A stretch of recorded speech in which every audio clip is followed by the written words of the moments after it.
I'm here today with this PS4 controller. So this is a very cool design, and that's why we got this for our son. He's really into the galaxy and the stars, so this one has just a cool design on it. So it's a little bit cooler than like a regular PS4 controller that you can, well, get from a PlayStation store, but this one is just a little bit cooler. It works really well. We've had this for about 2 years now and it's still working.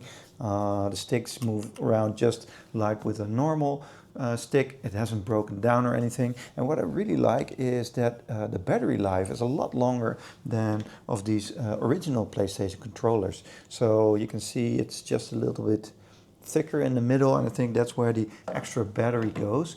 So I think my son can do like 2 charges with this one.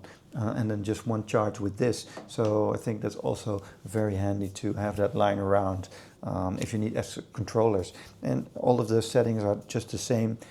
The knob here in the middle, which is a little light here, and then the buttons are all the same. So this is a really cool design and I really recommend.